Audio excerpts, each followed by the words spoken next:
Saat itu, Lu Zhou berjalan keluar dari paviliun timur dengan tangan di punggung.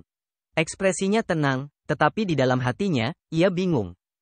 Dari semua waktu, sesuatu harus terjadi sekarang. Bagaimana mungkin mereka tidak merasa aneh? Ketika ia memikirkan surat Ming Xiyin, ia tak bisa tidak memikirkan 7 sekte besar. Keduanya membungkuk pada saat yang sama. Di mana dia? 3 dan Tuan ke-8 turun gunung. Lu Zhou melambaikan tangannya. Wajahnya yang keriput tampak tenang sekilas, tetapi ada sedikit amarah di matanya. Lu Zhou hanya merasa sedikit tertekan ketika berhadapan dengan 10 sekte besar sekali, dan itu terjadi ketika ia baru saja bertransmigrasi ke sini. Setelah kehilangan basis kultivasi mereka, para bajingan itu punya rencana sendiri. Setelah memaksa 10 sekte besar mundur, Lu Zhou tidak terlalu memikirkan mereka.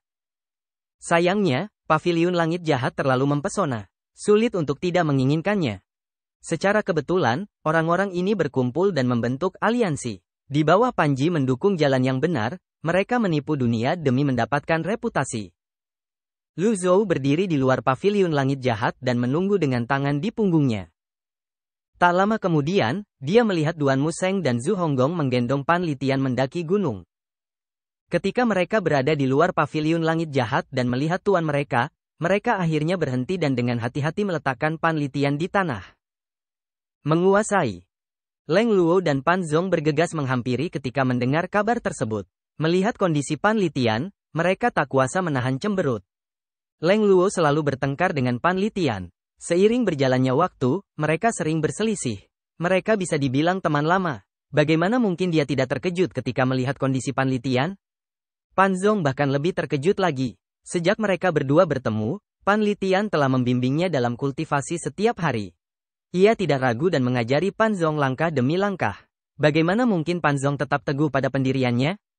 Mereka berdua jauh lebih terkejut daripada Duan Museng dan Zhu Honggong. Pan tua, Pan Zong memeriksa napas Pan Litian. Leng Luo berkata, "Permisi." Pan Zong minggir untuk memberi ruang.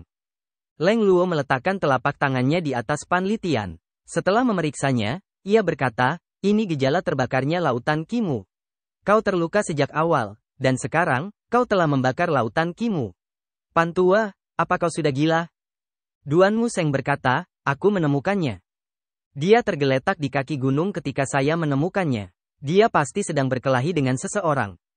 Zhu Honggong berkata dengan marah, "Siapa yang menyergap orang-orang kita dari paviliun langit jahat? Siapa yang begitu hina? Jika aku, Zhu tua, menangkapnya, aku akan mencabik-cabiknya." Leng Luo mendorong telapak tangannya ke depan. Aliran Qi primal memasuki lautan Qi Pan Litian. Ia seolah lupa bahwa ia juga terluka. Ia sama sekali tidak peduli untuk merawat Pan Litian. Melihat ini, para penonton merasa sulit mempercayai bahwa orang ini adalah Leng Luo, orang yang berada di puncak daftar hitam 300 tahun yang lalu. Leng Luo hanya membunuh orang. Kapan dia pernah menyelamatkan orang? Sesaat kemudian, Leng Luo mengangkat telapak tangannya dan menarik napas dalam-dalam sebelum berkata, "Separuh lautan Qi-nya telah hilang. Kurasa lawannya bukanlah kultivator 8 daun." Ia tiba-tiba teringat Lu Zhou yang menyelamatkan Yongning dan buru-buru berkata, "Aku khawatir hanya Master Pavilion yang bisa menyelamatkannya." Semua orang memandang Lu Zhou. Lu Zhou mengamati luka-luka di tubuh Pan Litian. Pada saat yang sama, ia bertanya-tanya apakah kekuatan tulisan surgawi keempat dapat menyembuhkan luka seperti terbakarnya lautan Qi seseorang. Dia tidak yakin. Namun, dilihat dari kondisi Pan Litian saat ini, selain mencoba menggunakan kekuatan tulisan surgawi untuk menyembuhkannya, metode lainnya tampaknya tidak terlalu berguna. Sekalipun itu kartu penyembuhan kritis, itu hanya bisa mengurangi rasa sakitnya. Sulit untuk menyembuhkan luka di laut Qi-nya. Jika laut Qi-nya hancur, dia tidak akan menjadi seorang kultivator lagi. Terlebih lagi, ini bukan pertama kalinya Pan Litian menghancurkan lautan Qi-nya. Ini adalah yang kedua kalinya. Luka lamanya belum sembuh, dan ia harus menambah luka baru. Kesulitannya jelas. Mengundurkan diri, kata Lu Zhou.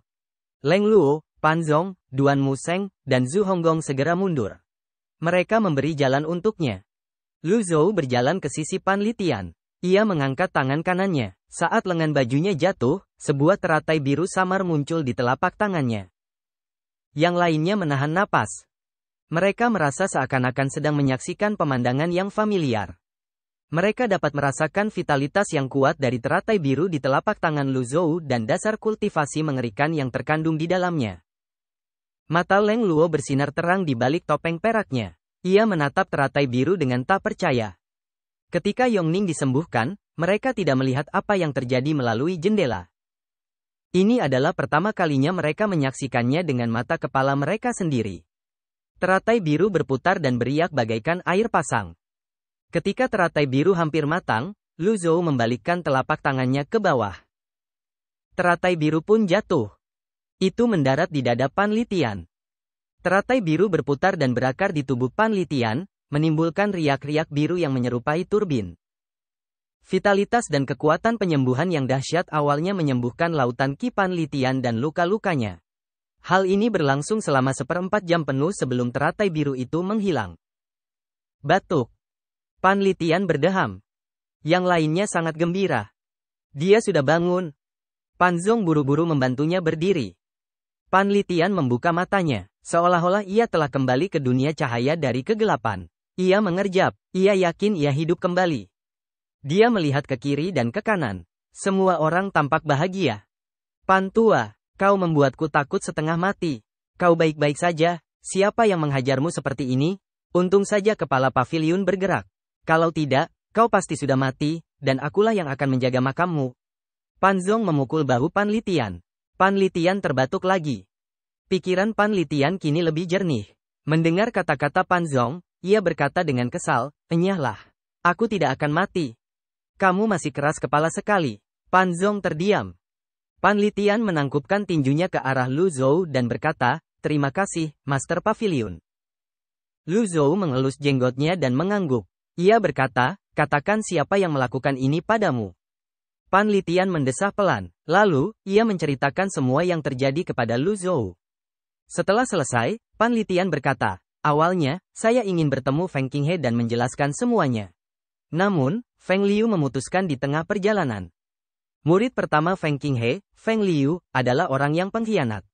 Dia mencoba membunuhku di tengah perjalanan. Aku terpaksa membakar lautan Kiku. Ini juga bagus. Mulai malam ini, aku impas dengan Feng Qinghe." Seperti yang diduga, dia diserang setelah meninggalkan paviliun langit jahat. Genap, Duan Mu Seng sedikit mengernyit. Dari sudut pandang mereka, tampaknya mereka telah menderita kerugian besar, tidak peduli bagaimana mereka melihatnya.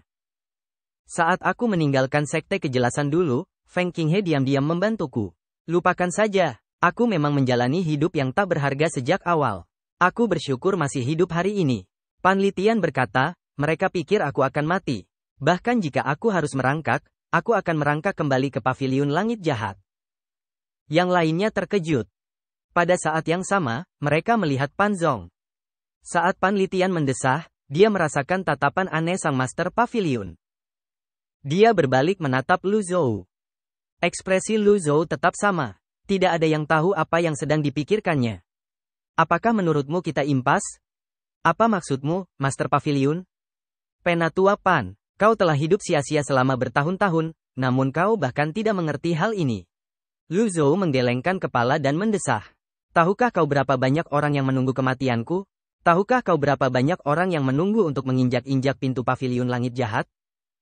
Pan Litian terdiam. Lu Zhou berbalik dengan tangan di punggungnya. Ia memandang kaki gunung Golden Court dan berkata, "Aku akan mengingat apa yang kau lakukan pada cabang Hengku. Jangan menuduhku menyimpan dendam. Jangan menuduhku tidak berperasaan. Kalau saja ada logika di balik semua ini, paviliun langit jahat tidak akan diprovokasi berulang kali oleh orang-orang ini." Zhu Honggong buru-buru berkata, "Guru benar." Yang lainnya menatap Zhu Honggong. Inti pembicaraan Yuan kecil terlalu canggung bagi Zhu Honggong, si tua ke-8. Pan Litian mengangguk dan tidak mengatakan apa-apa lagi.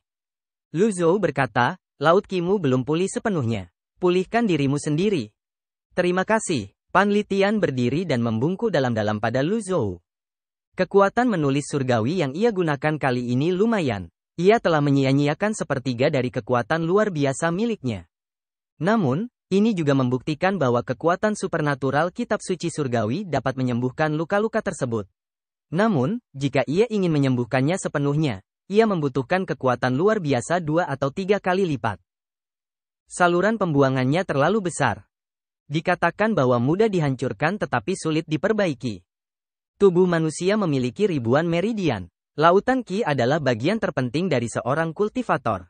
Menyembuhkannya bukanlah tugas yang mudah. Dengan luka-luka Pan Litian, tanpa kekuatan tulisan surgawi, ia hanya akan menunggu kematian. Bantu dia turun, perintah Lu Zhou. Dipahami. Pan Zong membawa Pan Litian kembali.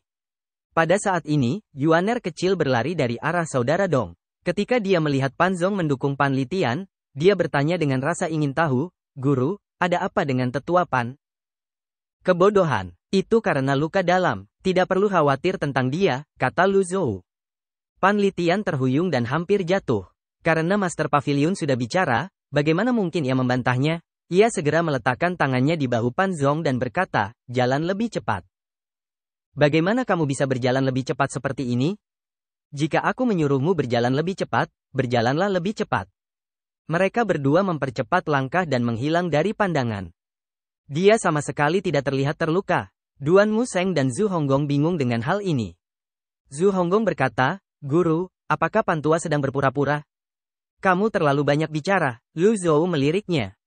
"Aku akan menamparkan diriku sendiri sekarang juga." Memukul. Zhu Honggong menamparkan wajahnya sendiri. Lu Zhou mengabaikan Pan Litian. Ia melihat sepucuk surat di tangan Yuan kecil dan bertanya, "Surat? Itu dari Jiang Aijian yang tak tahu malu itu. Kakak senior Zhao Yue sedang berkultivasi. Aku akan membacanya untukmu." Yuaner kecil membuka surat itu dan membacakannya dengan lantang, "Kakek, ada dua hal. Pertama, Provinsi Liang melaporkan bahwa orang-orang Roulian tiba-tiba menyeberangi parit surga dan menyerang Provinsi Liang.